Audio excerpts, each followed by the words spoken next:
eu quero chamar você à frente, que é uma pessoa que diz assim: tem hora que a vontade que eu tenho é de nunca ter existido. Tem hora que você passa pela sua cabeça isso: quem dera se eu pudesse escolher não ter vindo ao mundo, ou se pelo menos eu pudesse voltar para o ventre da minha mãe para tentar fazer escolhas diferentes das que eu já fiz. Se esses pensamentos você se identifica com eles, então pegue o que é seu e vem aqui diante do altar. Você que diz: eu gostaria às vezes, bispo, de nunca nem ter nascido, ou pelo menos poder voltar para o ventre da minha mãe e tentar fazer tudo diferente. Então pegue o que é seu. Deus vai te ouvir, mas antes de você falar, eu queria que você ouvisse o que eu tenho para te falar. Por exemplo, diante daquilo que a gente acabou de propor, chamando na frente, quem gostaria, em alguns momentos, você tem aquele pensamento assim: se eu pudesse, eu nem existiria, nem teria vindo ao mundo. Isso é possível? Não. Você não tem controle sobre isso. Ninguém escolhe nascer, onde nascer, em que família nascer. A gente não tem controle sobre isso. Então isso não é possível. Ninguém pode decidir não ter nascido. Voltar para o ventre da mãe, como eu também falei aqui, que às vezes tem gente que tem vontade de fazer isso. Se eu pudesse, ficava lá na barriga da minha mãe, tudo de novo, para começar outra vez. É possível?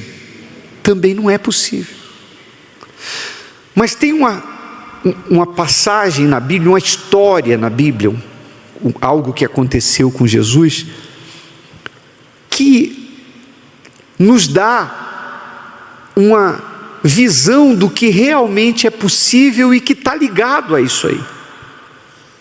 A Bíblia diz que Jesus foi procurado por um homem que era um religioso muito conhecido na sociedade, um homem muito conhecedor da Bíblia, das Escrituras Sagradas, tão conhecido que ele foi procurar Jesus de noite porque ele não queria ser visto. É a mesma coisa que viesse aqui um religioso famoso e viesse procurar a gente aqui para conversar, ele ia querer vir escondido, para ninguém saber. Quem foi esse homem? Nicodemos. E Nicodemos chega para Jesus e diz assim: mestre, ninguém pode fazer o que o Senhor faz se Deus não estiver com ele. Quer dizer, ele usou a cabeça, ele chegou a essa conclusão. Ele falou: eu vou lá falar com ele, porque não é possível que esse homem não venha da parte de Deus, porque as coisas que ele faz, só Deus estando com ele. E aí Jesus muda de assunto, Jesus leva a conversa para um outro nível e fala para ele assim, em outras palavras: não se assuste com o que eu vou te falar, mas você precisa nascer de novo. A cabeça daquele homem tão culto e religioso travou. Ele falou assim: eu nascer de novo? Como é que um homem, depois de velho, vai voltar para a barriga da mãe e vai nascer outra vez? E aí entra o que eu falei para vocês. Aí Jesus diz para ele assim, olha, João 3,5: aquele que não nascer da água e do Espírito não pode entrar no reino de Deus. Jesus mostrou para aquele homem que ele não estava falando de voltar para a barriga da mãe, porque isso não é possível. Mas Jesus quis mostrar para ele que se ele nascesse da água e do Espírito, ele se tornaria um novo homem dentro do mesmo corpo. O que é a água e espírito? O que é nascer da água e do espírito? A água da qual Jesus estava falando é a palavra de Deus. A palavra de Deus que lava a alma humana, que limpa o interior do ser humano. Não importa quem você seja, não importa o que você fez, quantos pecados você já cometeu e quão graves tenham sido os seus pecados, se você crer nessa palavra e obedecê-la, ela te lava do seu pecado, seja ele qual for. Ainda que você seja um homicida, um assassino, ainda que você tenha feito coisas terríveis, se agora você crê na palavra de Deus e se arrepende, ela é a água que lava você do seu passado, do seu pecado, e você fica limpinho. Amém? Se aqui diante desse altar agora, você confessar o seu pecado e se arrepender, se você entregar o seu pecado nesse altar e falar assim: Senhor, eu me arrependo e eu não quero mais ser quem tenho sido, eu não quero mais fazer o que eu tenho feito, eu vou perdoar quem me ofendeu, eu vou largar a mentira, eu vou largar o adultério, eu vou largar o engano, não sei o que quer que você tenha feito, essa palavra lava você. Já viu quando você lava algo e diz assim: puxa, ficou novinho em folha? Deus faz você ficar novinho em folha, na sua alma. E aí, em seguida vem o que? Ele fala: aquele que não nascer da água e do Espírito não pode entrar no reino de Deus. Porque quando você se volta para Deus crendo na palavra, o Espírito de Deus envolve você. E você se torna um novo homem, uma nova mulher, uma nova pessoa dentro do mesmo corpo. Às vezes, as pessoas ficam pensando que quando chegam aqui, ou quando chegarem aqui, a gente vai ficar tentando mudar elas. Tem gente que tem essa preocupação, ou tem esse conceito, acha que a igreja vai impor regras e vai mudar elas. Você não pode isso, você não pode aquilo, seu cabelo assim, sua roupa assado, e a gente está nem preocupado com isso. A gente quer a sua alma, porque se a sua alma for lavada, você vai mudar do lado de fora sem ninguém falar nada, porque vai ser natural. Amém, pessoal? Limpa por dentro, você muda do lado de fora. Isso é a obra do Espírito Santo. E você pode ter agora essa experiência. Claro, a gente vai fechar os olhos e orar. Você tem que orar, não adianta você ficar aqui calado. Você tem que dizer para Deus, falar para Deus: ó Deus, isso, não precisa gritar, ninguém precisa ouvir o que você está falando. Mas você tem que falar e dizer: meu Deus, eu fiz isso, eu fiz aquilo, eu carrego isso dentro de mim, eu tenho culpas aqui, mas eu quero, igual Jesus disse para Nicodemos, eu quero nascer de novo. Dentro de você você vai ter paz, seja você quem for e o que você tenha feito. Amém? Você crê nisso? Então coloque as mãos sobre o seu coração, toda a igreja, feche os seus olhos agora. Sei que é tão difícil encontrar uma saída. Feche os seus olhos e cante. Sei que Espírito Santo, Espírito do Senhor, opera em mim a salvação. Venha o teu reino e a tua vontade seja feita na minha vida, como ela é feita no céu. Eis-me aqui, Senhor, em nome de Jesus. Isso, coloque as mãos sobre o seu coração. Você falou com Deus e agora Ele vai falar com você, dizendo: meu filho, receba paz. Dizendo: eu perdoo você, eu não vou me lembrar mais das suas transgressões. E ninguém vai precisar dizer para você: mude isso ou mude aquilo, porque Ele te muda de dentro para fora. E naturalmente você vai querer agradá-lo, honrá-lo. Receba paz.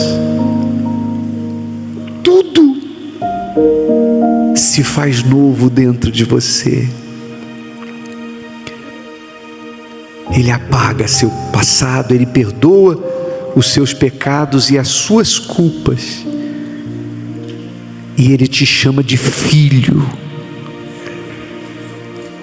Ele escreve o seu nome no livro da vida. Tenha paz. Seja abençoado em nome do Senhor Jesus. E os que creem digam: assim seja. Amém. Graças a Deus. Se Deus falou com você através desta mensagem, compartilhe e inscreva-se em nosso canal e não esqueça de ativar o sino para ser notificado das próximas postagens.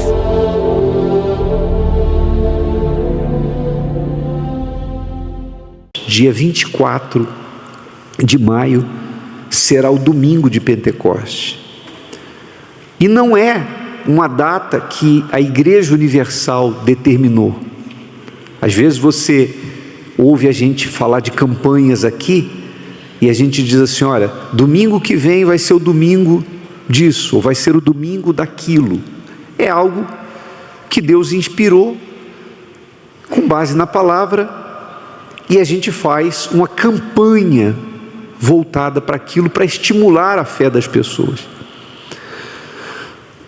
Mas o dia de Pentecostes, não. O dia de Pentecostes, de fato e de verdade, é uma data do calendário. O Pentecostes, ele acontece sempre anualmente, 50 dias após a Páscoa. E não tem nada a ver com coelho nem chocolate. Se as pessoas tivessem ideia do significado da Páscoa, se elas fossem buscar entender, elas descobririam os erros da própria fé. Por isso que o diabo criou essa historinha de chocolate e coelho, justamente para desviar a atenção das pessoas, distraí-las em relação à palavra Páscoa. Porque se as pessoas forem realmente buscar o significado da palavra Páscoa, os olhos delas vão ser abertos, ou pelo menos elas vão entender muita coisa que a maioria das pessoas não entende. Porque Jesus morreu na sexta-feira, ressuscitou no domingo, que era o dia de Páscoa, comemorava-se a Páscoa, no domingo que ele ressuscitou. E depois que ele ressuscita, ele volta para os discípulos, ele é visto por cerca de 500 pessoas, mais ou menos 500 pessoas o viram. Jesus comeu com os discípulos, ou seja, ele não veio como uma alma penada, ele veio fisicamente, ressuscitado em glória. Ele convive com os discípulos, e nos primeiros 40 dias, depois da ressurreição, Jesus, ele então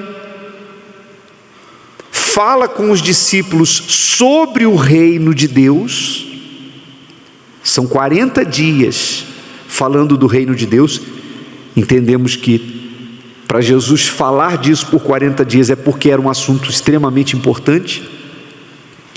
No 40º dia, Jesus se despede e sobe para o céu. Fisicamente, eles veem Jesus subindo.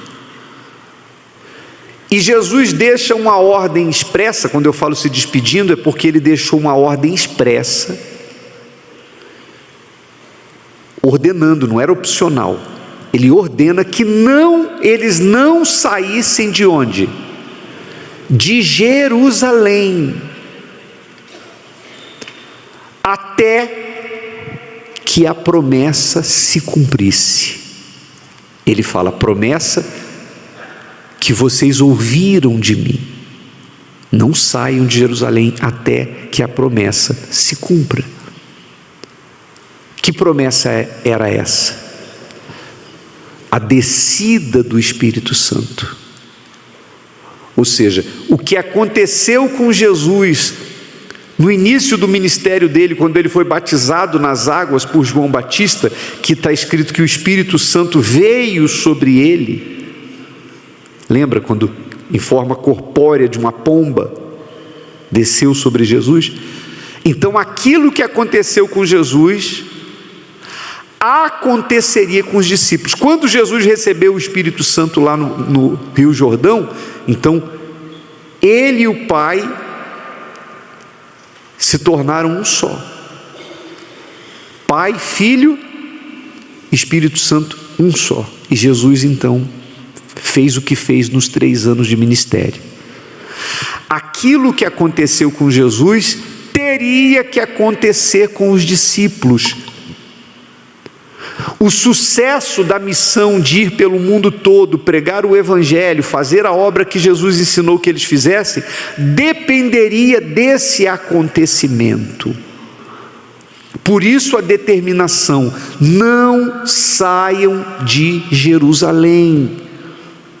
Mas ele não disse vai acontecer daqui a 10 dias, porque Jesus subiu aos céus aos 40 dias, pós-Páscoa, e demorou mais 10 dias para ver a descida do Espírito Santo. Mas Jesus não falou vai ser tal dia. Ele falou: é assim, façam a parte de vocês.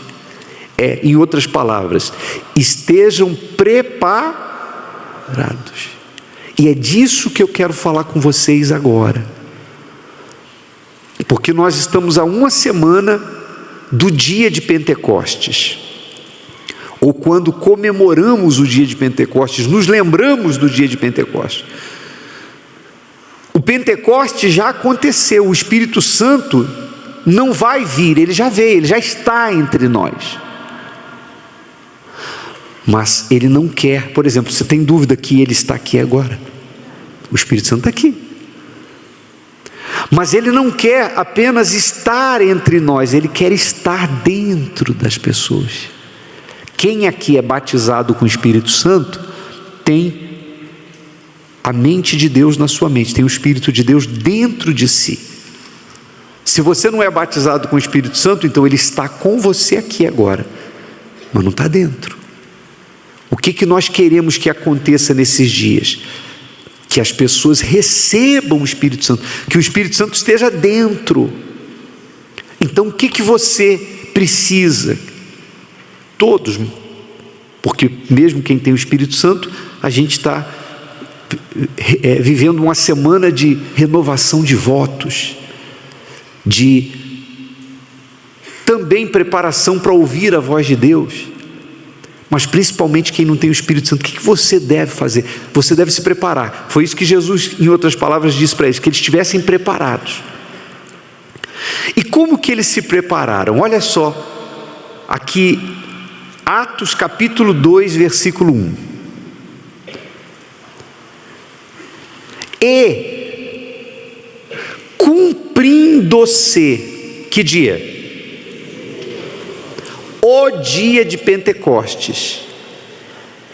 O que era o dia de Pentecostes? Antes da gente continuar, Pentecostes era o dia da festa das colheitas, em que o povo de todas as partes de Israel vinha para Jerusalém, e vinham pessoas de outras nações inclusive. A festa das colheitas era uma festa em que as pessoas vinham para trazerem os dízimos de suas colheitas. Então era um dia que as pessoas tinham como uma oportunidade para demonstrar, para expressar que Deus era o primeiro na vida deles. Então eles traziam os dízimos, traziam as primícias. Você sabe que os dízimos, quando você traz as suas primícias no altar, você está reconhecendo que Deus é o seu provedor. E eles faziam isso em forma de festa, de alegria. Deus é conosco, Ele abençoou, Ele deu a chuva certa, a chuva temporã, a serôdia, Ele fez a natureza trabalhar de forma perfeita, e nós tivemos uma colheita abençoada. Então, nesse dia, Deus escolheu esse dia, essa data, para derramar o Espírito Santo. Por quê? Por que não foi um dia antes? Por que não foi na semana anterior? Por que foi no dia de Pentecostes? Foi para nos deixar a lição, a mensagem, de que para uma pessoa receber o Espírito Santo, Deus tem que ser o quê? O número 1 na vida dela. Deus tem que ser o primeiro na vida dela. Então, eu vou falar de três passos importantes nessa preparação para o domingo de Pentecostes. Primeira coisa é essa lição que a gente tira aqui. Você tem que examinar, cada pessoa deve examinar a sua vida, o seu coração, e fazer essa indagação a si mesmo. Deus é o primeiro na minha vida. Ele está acima de tudo e de todos, de coisas e de pessoas.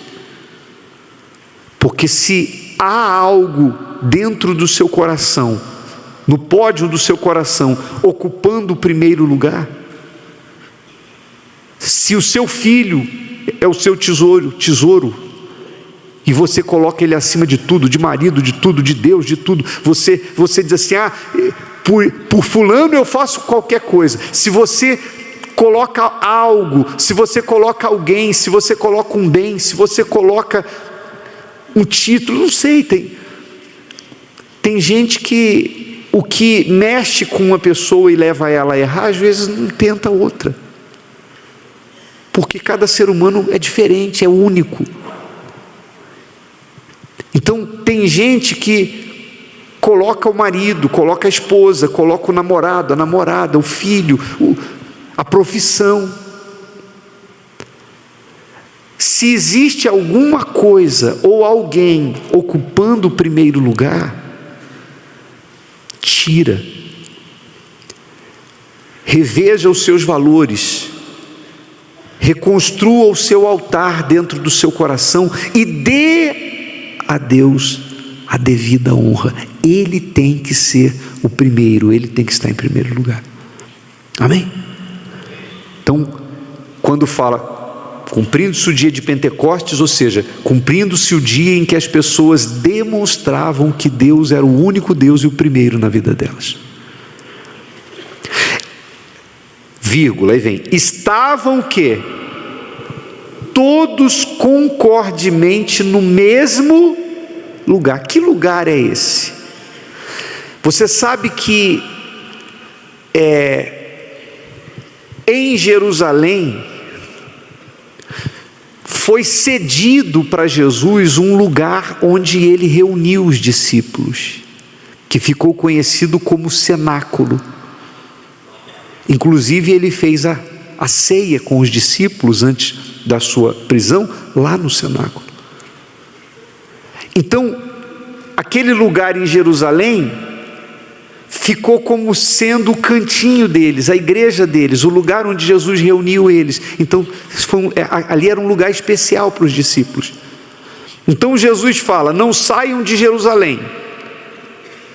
Ora, se a gente não pode sair de Jerusalém, a gente vai ficar onde? Em Jerusalém. Vamos lá para o lugar onde ele se reuniu com a gente. Então, no dia de Pentecostes, ou seja, no dia que todo mundo considera Deus como primeiro, esses estavam reunidos, eram cerca de 120 no cenáculo, como se fosse a sede de Jesus. o local onde Jesus os reuniu. Então eles voltaram para lá. E aqui também fala, estavam todos concordemente, ou seja, havia uma concordância, significa todos estavam no mesmo espírito, mesmo pensamento. Certamente muita gente que estava na cidade para aquela cerimônia religiosa devia estar envolvida com outras coisas, com a emoção, mas esses discípulos, que eram cerca de 120, 10 vezes o número dos 12 apóstolos, né? Eles estavam ali em concordância, certamente em oração, eles estavam em comunhão, eles estavam separados da cidade e ali. Então, essa é a segunda dica, né? Essa semana você deve procurar mais do que nunca ficar em espírito de oração, em concordância, limpando a casa, verificando a sua própria vida. O que tem que eu preciso tirar? O que falta acrescentar? O que eu posso estar pensando, falando, fazendo? O que não está agradando a Deus? Então é semana de você limpar a casa, colocar Deus em primeiro lugar. Primeira coisa, colocar Deus em primeiro lugar, ou verificar se Ele está em primeiro lugar. Segunda coisa, limpar a casa, tirar tudo aquilo que você perceba que pode não estar agradando a Deus. E terceira, buscar a Ele com toda a sua força nessa semana. Então diz assim: e cumprindo-se o dia de Pentecostes, estavam todos concordemente no mesmo lugar, e o que?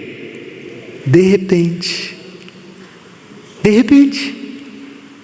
veio do céu um som, como de um vento veemente e impetuoso, e encheu toda a casa em que estavam o quê? Assentados. Encheu.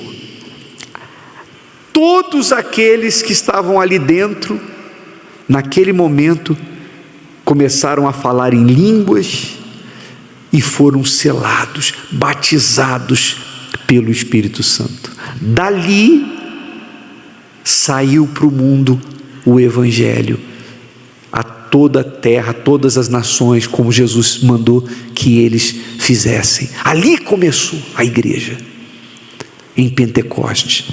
Então esse é o acontecimento mais importante para nós. Não há nada relacionado a benefício da fé que supere essa dádiva, receber o Espírito Santo. Essa é a sua maior necessidade. Se você ainda não recebeu o batismo com o Espírito Santo, então você deve suspirar por isso, desejar. Essa semana tem que ser aquela semana. Quem aqui já ficou apaixonado? Que isso, gente? Vocês nunca se apaixonaram, não? Nem na adolescência? Você nunca viveu uma paixão? Quem já se apaixonou? Muito bem, agora vocês foram sinceros. Quando vem a paixão, primeiro amor, primeira paixão, às vezes na escola, o que a moça faz?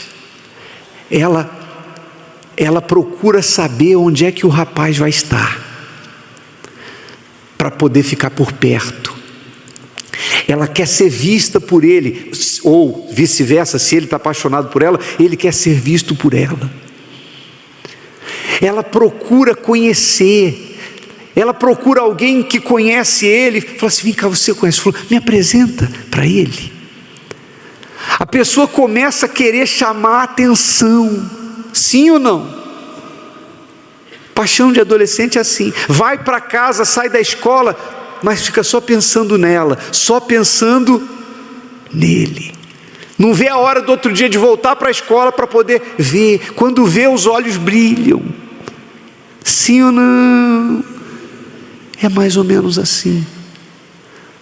Quando a pessoa quer o Espírito Santo, ela fica assim: meu Deus, o que eu faço para agradá-lo? O que eu tenho que tirar da minha vida? O que eu vou fazer? Eu vou jejuar? Eu vou orar de madrugada? Eu vou fazer isso? Eu vou fazer... O que eu vou fazer para atrair o Espírito Santo?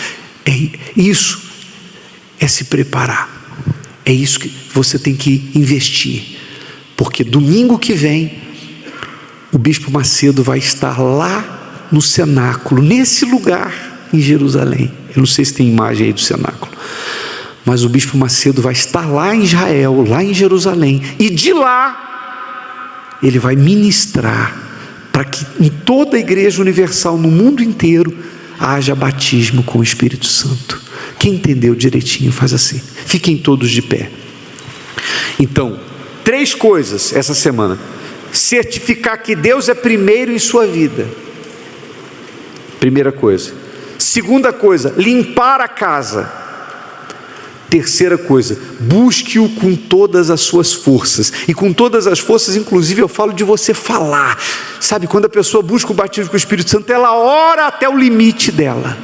E chega uma hora que ela já deu tudo, aí ele vem. Se Deus falou com você através desta mensagem, compartilhe. Inscreva-se em nosso canal e não esqueça de ativar o sino para ser notificado das próximas postagens.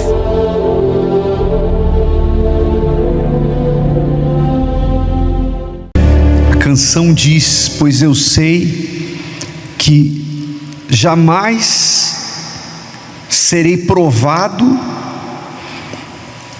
além do que eu possa suportar. Isso é bíblico, é o que diz a palavra de Deus. Nós vamos meditar aqui. Mas é sobre esse assunto que eu quero que você preste muita atenção, que nós vamos falar, que é a tentação, ou são as tentações. Essa semana mesmo eu atendi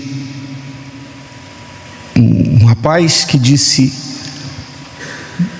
eu me afastei da igreja porque eu caí em tentação. Ele disse: eu vim para a igreja, fiz as correntes, me batizei nas águas, venci a pornografia, os vícios, mas eu não sei o que acontece. Ele disse: eu não conseguia, ou eu não consigo resistir às tentações. E aí ele falou: eu caí e me afastei. E ele disse: e a minha vida está toda destruída. E a gente sempre se depara com casos semelhantes nos atendimentos, de pessoas em geral, não só homens, mulheres também,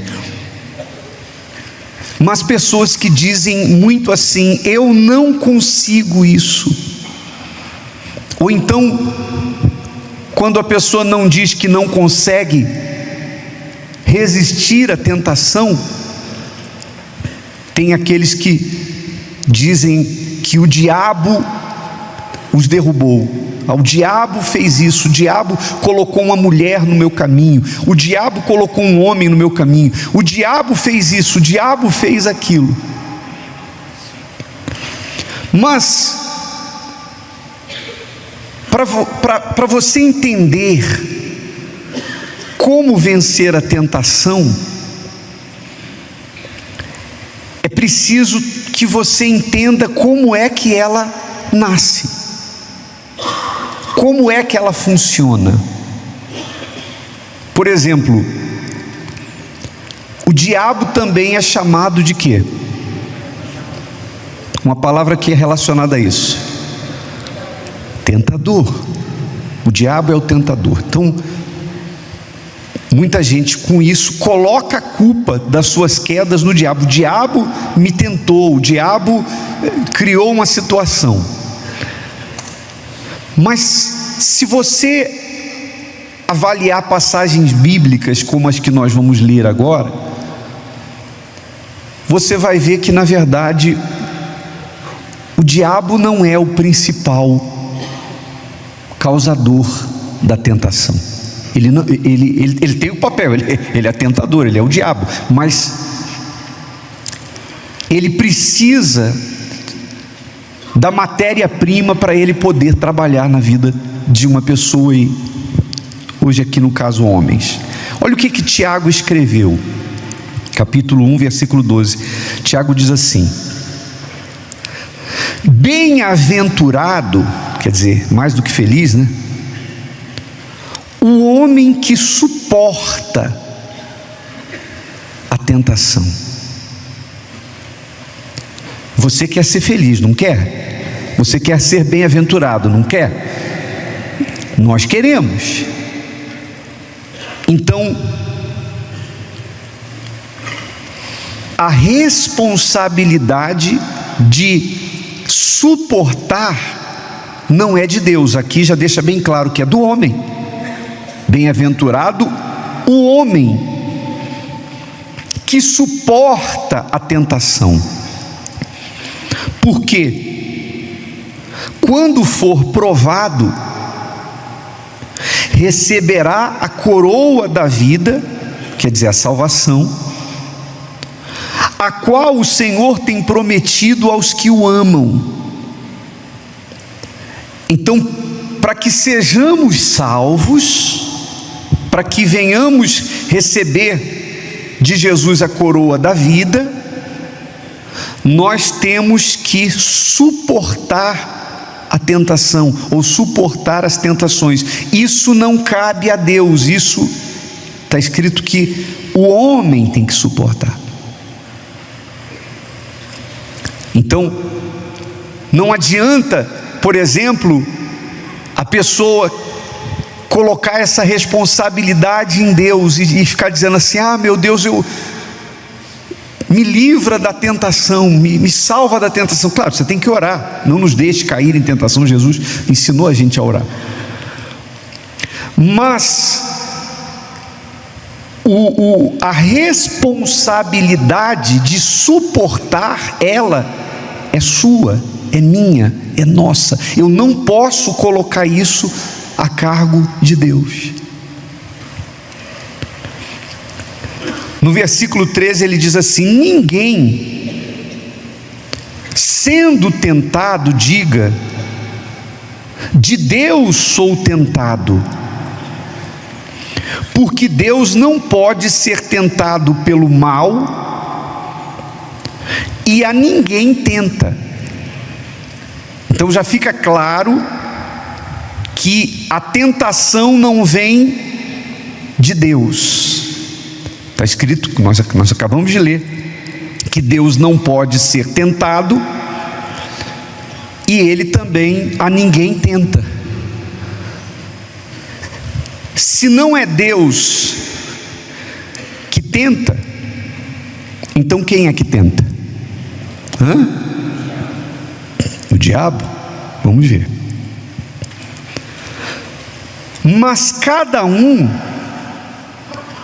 é tentado quando atraído e engodado pela sua própria o quê? Concupiscência. O que significa concupiscência? Concupiscência são os desejos da carne, que por natureza a carne tem desejos. E a concupiscência são esses desejos desenfreados da carne. Então, cada um é tentado quando atraído e engodado pela sua o quê? Própria concupiscência. Então, a concupiscência não está do lado de fora, está do lado de dentro, está na pessoa. E é essa concupiscência que gera a tentação. Depois, havendo a concupiscência concebido, dá à luz o pecado. E o pecado sendo consumado gera o quê? A morte. A morte aqui não é que a pessoa morre fisicamente. Também tem gente que por causa de uma vida desenfreada morre cedo.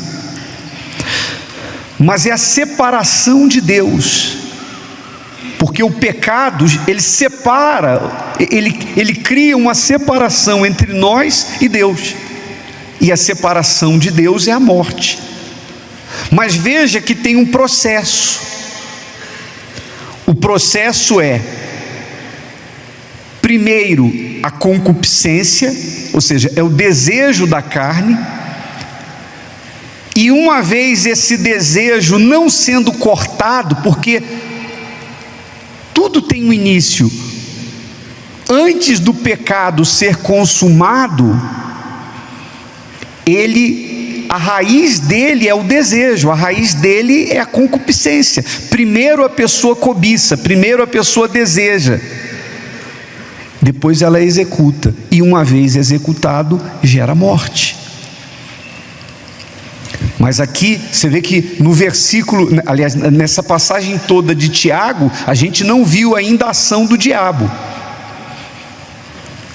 Ali está exclusivamente falando de algo que acontece dentro da gente, dentro do ser humano. Então, se eu não quero cair em pecado e ficar separado de Deus, que é a morte, então eu tenho que cuidar da raiz do problema. E a raiz do problema está na concupiscência, no desejo da carne. Então eu tenho que eliminar, ou eu tenho que lutar contra esse desejo, que é a raiz de tudo, para que ele não seja concebido, cresça, alimentado, e aí gera morte. Bispo, explica melhor, como é que na prática alguém pode fazer isso? Por exemplo, a Bíblia fala, lá no livro de Provérbios, do homem que era carecente de juízo, e que ele ia e vinha pelas ruas da mulher adúltera, até o dia que ela vem ao encontro dele e ele cai. E a Bíblia diz que o caminho daqueles que trilham, o final daqueles que trilham esse caminho é o inferno, é a morte. Então o que é a raiz, no caso desse homem que fala lá em Provérbios, que ia e vinha pela rua da mulher adúltera? A concupiscência, a raiz do problema era quando ele escolhia passar por lá. Compreende, sim ou não? Quantas vezes, eu não sei quantas vezes ele passou pela rua da mulher adúltera, mas a Bíblia diz que ele ia e vinha pela rua da mulher adúltera. Ele sabia que ela estava naquele lugar. Mas é tipo assim, eu vou passar lá, mas não vai acontecer nada. Vou só dar uma olhadinha. Mas cada vez que ele, que a Bíblia diz que era carecente de juízo, fazia isso, ele estava alimentando a carne dele. E chegou um momento em que ele concebeu e caiu com a mulher adúltera. Então, se nós não queremos cair em tentação, nós temos que ir na raiz do problema, ou seja, nós temos que lutar contra a concupiscência, contra a raiz da queda, que é a concupiscência. Porque, como nós lemos aqui, versículo 14: mas cada um é tentado quando atraído e engodado pela sua própria concupiscência. Você vê, indo agora para 1 Coríntios capítulo 10, versículo 13, diz assim: 1 Coríntios capítulo 10, versículo 13: não veio sobre vós tentação senão humana. Está vendo? A tentação não é sobrenatural. A tentação é o quê? Humana. O diabo está do lado de fora e ele é sobrenatural. Os espíritos imundos, os demônios não são naturais, eles são sobrenaturais. Mas Paulo fala aos coríntios que sobre ninguém veio tentação que não fosse humana. Ou seja, isso vem da nossa humanidade, está dentro da gente. Mas fiel é Deus, que não vos deixará tentar acima do que podeis. Ou seja, ninguém é tentado acima daquilo que pode suportar. Ninguém pode chegar e dizer assim: puxa vida, olha o que aconteceu comigo, foi uma coisa diabólica, foi uma coisa sobrenatural, olha, o diabo armou, o diabo fez isso, o diabo aquilo, foi algo sobrenatural, irresistível. Não, não é isso não. Não tem nada de sobrenatural na tentação. Sobrenatural é o diabo, a tentação é humana. O diabo simplesmente trabalha com aquilo que já está dentro da pessoa.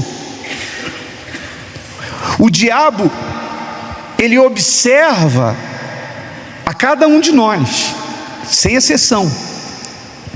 E por aquilo que a gente fala, por aquilo que a gente faz, por aquilo que a gente olha, pelas nossas ações, ele vê quais são as nossas inclinações.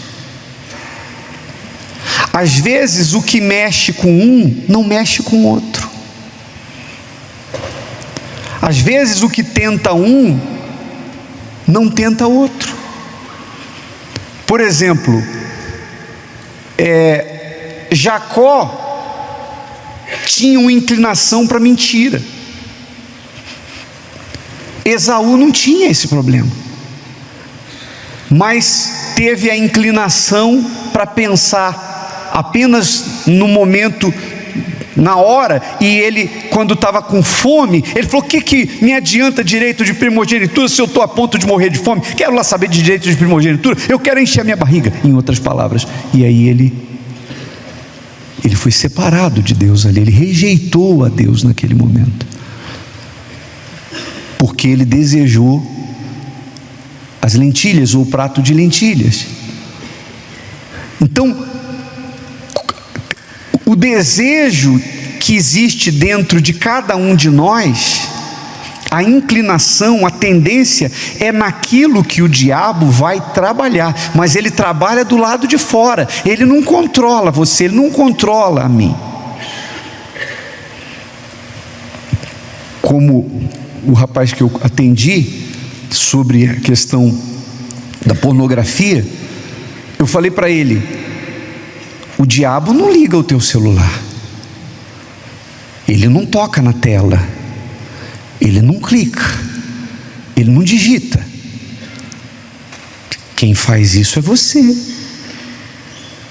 De repente a pessoa coloca a culpa no diabo e diz: mas é uma coisa irresistível. Não, a Bíblia diz que ninguém é tentado além daquilo que pode suportar. Existem os que são tentados e caem, e existem os que não caem.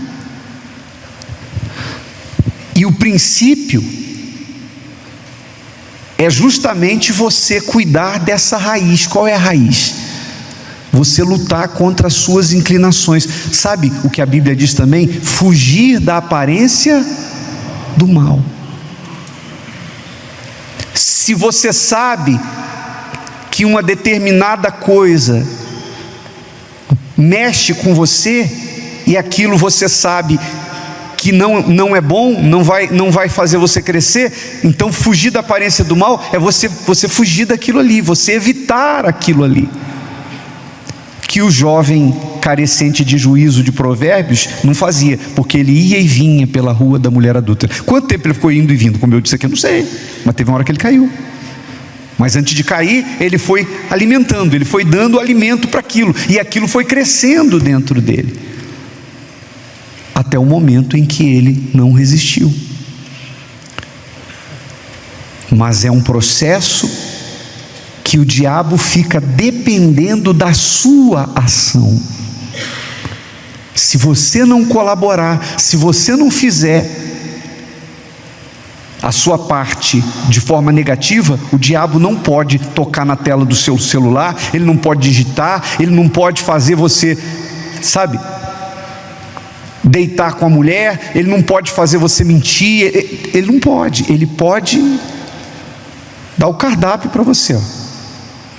Ele sabe o que te atrai, então ele vem, mas ele vai trabalhar no desejo que já existe dentro da pessoa.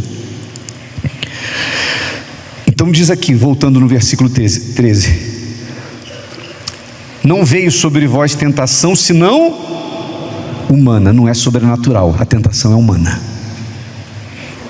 Mas fiel é Deus, que não vos deixará tentar acima do que podeis. Nós temos essa garantia. Então não tem desculpa. Se caímos, a culpa é nossa, porque escolhemos cair. Antes, com a tentação, dará também o escape, para que a possais suportar. Então, o temor a Deus, o desviar-se do mal, é uma decisão nossa. Você pode até orar: não nos deixe entrar em tentação, não nos deixe cair em tentação. Você pode orar e deve orar, mas você não pode esperar que isso vai ser como um passe de mágica, de maneira que você orou de noite e aí no dia seguinte você acordou, sabe? Você acordou só o seu espírito, parece que o corpo nem existe mais. Você acordou de manhã sabe, você só tem vontade de orar, só tem vontade de ler a Bíblia, sabe, você não fica mais com raiva de ninguém, você não tem tendência a se magoar, olha, você acordou de manhã só com vontade de fazer as coisas certas. Nunca vai acontecer isso, inclusive mesmo sendo você batizado com o Espírito Santo. Por exemplo, quando alguém se arrepende dos seus pecados e se batiza nas águas, o que o batismo nas águas faz? Ele sepulta o velho homem, a velha criatura, apaga o seu passado, você está perdoado. Mas significa dizer que quando você sair das águas do batistério, você vai sair tipo um anjo? Que você não sente mais nada, não é tentado? Não. Aliás, Jesus acabou de sair do batismo lá no Rio Jordão. A primeira coisa que aconteceu foi o quê? O diabo veio e tentou ele. Mas tentou com o quê? Em cima da necessidade que ele sabia que já estava dentro de Jesus. Jesus estava em jejum 40 dias. Ele estava com fome. O diabo veio e sugeriu: transforma essas pedras em pães. Se Jesus tivesse farto, com a barriga cheia, certamente ele não ia trazer essa sugestão, porque ia ser chover no molhado, tentar uma pessoa que está com a barriga cheia, pô. Ele tentou, ele veio trabalhar em cima de uma necessidade que ele sabia que Jesus estava sofrendo naquele momento. Então o diabo vai trabalhar sempre assim, em cima de algo que faz parte da natureza humana. E você pode ter se batizado nas águas, você apagou seu passado, sepultou a velha criatura, mas você vai continuar sendo tentado. Por quê? Porque você é barro, nós somos humanos, e enquanto estivermos nesse vaso de barro, nós vamos sentir. Claro, se você decide temer a Deus, se você faz opção por temer a Deus, você vai sentir, mas não vai ceder aos seus sentimentos, aos seus instintos. Porque o que vai prevalecer é, como diz a Bíblia, a palavra, né? O que prevalece é a divina semente. Mas você vai continuar sentindo e recebendo o Espírito Santo, porque, aliás, é por isso que a gente precisa do batismo com o Espírito Santo, né? Porque se o batismo nas águas resolve o passado, o Espírito Santo te dá forças para o futuro. Um resolve o problema do passado, o Espírito Santo resolve o problema do futuro. Por quê? Porque o Espírito Santo vai ser o seu guia. O Espírito Santo, uma vez que você é batizado com o Espírito Santo, ele passa a ser o seu guia 24 horas por dia. E ele te orienta, ó, não anda com essa pessoa, porque essa pessoa não vai te levar para o bom caminho. Não vai por ali, não vai por aqui. Então o Espírito Santo não é um controlador que vai controlar você para que você não faça nada de errado, não. Mas o Espírito Santo vai estar sempre falando com você. A vantagem de quem tem o Espírito Santo é que a pessoa batizada pelo Espírito Santo, ela tem a voz de Deus guiando ela 24 horas por dia. Mesmo quando a Bíblia está fechada, Ele está falando com você. Amém? Olha o que Jó disse, capítulo 31, versículo 1. Fiz aliança, o quê? Com os meus olhos. Como, pois, os fixaria numa virgem? Então, essa aliança que Jó fez com os olhos dele, porque ele era homem, e como homem, e qualquer homem, existe a atração física por mulher. Então ele decidiu, ele fez uma aliança com os meus olhos. Poxa, como é que eu vou colocar os meus olhos sobre uma mulher, sobre uma virgem? Não. Então o temor é uma decisão. A gente tem o exemplo de José, que estava no auge do vigor, era um rapaz, provavelmente de boa aparência, provavelmente forte, porque esteve na mão de obra escrava. E quando a mulher de Potifar, que provavelmente devia ser muito bonita, o agarrou, ele fugiu. Por que ele fugiu? Porque certamente a carne dele queria. Ele viu que a coisa ia pegar, então ele, pernas para que te quero. Ele não pagou para ver. Quem fez aquilo? Foi Deus que fez ele fugir? Foi o Espírito de Deus? Não havia batismo com o Espírito Santo na época. Quem fez ele fugir? Foi uma decisão dele. Fácil? Não deve ter sido. Não deve ter sido, mas ele decidiu. E só para encerrar, em termos de passagem bíblica, aqui em Provérbios capítulo 1, versículos 28 e 29, diz assim: então clamarão a mim, mas eu não responderei. De madrugada me buscarão, porém não me acharão, porquanto odiaram o conhecimento e o quê? E não preferiram o temor do Senhor. Não preferiram, ou seja, o temor do Senhor é uma questão de escolha, é você que decide. Então, homem, nós, e eu falo para você e falo para mim, se nós queremos a coroa da vida, se queremos a coroa da vida, se queremos a salvação, então nós temos que tomar as rédeas da nossa própria vida e temos que ter a consciência de que quem tem que vencer a tentação somos nós. Duvido que alguém, seja quem for, seja obreiro, pastor, bispo, novo, antigo. Duvido que tenha alguém que esteja vivendo nesse vaso de barro que a gente vive e não viva tendo que lutar todos os dias. Paulo falou que todos os dias ele tinha que lutar contra as suas próprias vontades.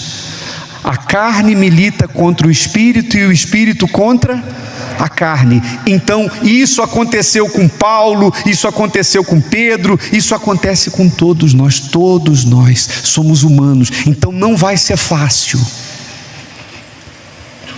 Não espere que você vai se batizar nas águas, ou mesmo tendo o batismo com o Espírito Santo, que vai ser mamão com açúcar. É uma guerra todos os dias. Por isso que o Apocalipse, quando fala lá das promessas para os salvos, sempre termina dizendo ao vencedor. Porque essa é a maior guerra que a gente vive. A guerra mais difícil que existe é essa, é dentro da gente. Eu vivo também. Todos os homens de Deus vivem, não tem ninguém que não viva. Enquanto nós estivermos nesse corpo, nós vamos viver isso. E se você concebe e diz assim, não, eu vou só fazer isso aqui, mas eu não vou cair não. Você está alimentando a sua carne, você está alimentando o desejo da carne, você está alimentando a concupiscência, e a carne nunca vai querer menos, ela sempre vai querer mais. Judas começou pegando um pouco da bolsa, lá na frente ele vendeu Jesus por 30 moedas. Ele foi tendo o hábito de ganhar um dinheiro ilícito, um dinheiro sujo, sem ninguém ver, embora Deus sabia. Mas vocês sabem disso, que Judas metia a mão na bolsa, não sabe? Ele era uma espécie de tesoureiro dos apóstolos. O dinheiro, a oferta ficava com Judas, e as escondidas ele já vinha tocando. Então a carne dele já estava, gostando daquela coisa de pegar sempre um pouco. Quando vieram os religiosos e ofereceram para ele uma quantia muito maior, porque dava para comprar até o terreno que ele comprou lá, ele não resistiu, porque ele já estava acostumado a ter um dinheiro ilícito. É assim. Se você for alimentando, a carne sempre vai querer mais, ela nunca vai querer menos.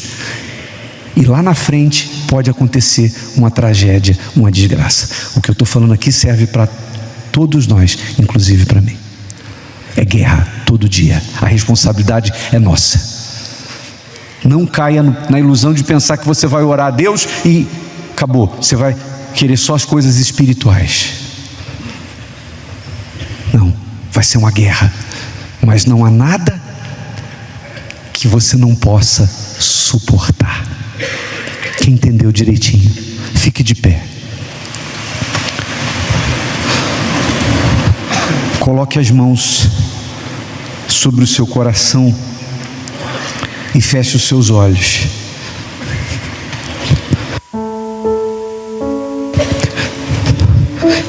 E se você reconhece e diz: eu entendo, bispo, que sou eu que tenho que tomar uma decisão para resolver o meu problema. De repente você até vive pedindo para Deus: Deus, tira isso de mim, tira aquilo, eu queria parar de ser assim, de ser assado. Você pede, você ora, mas você não toma decisão.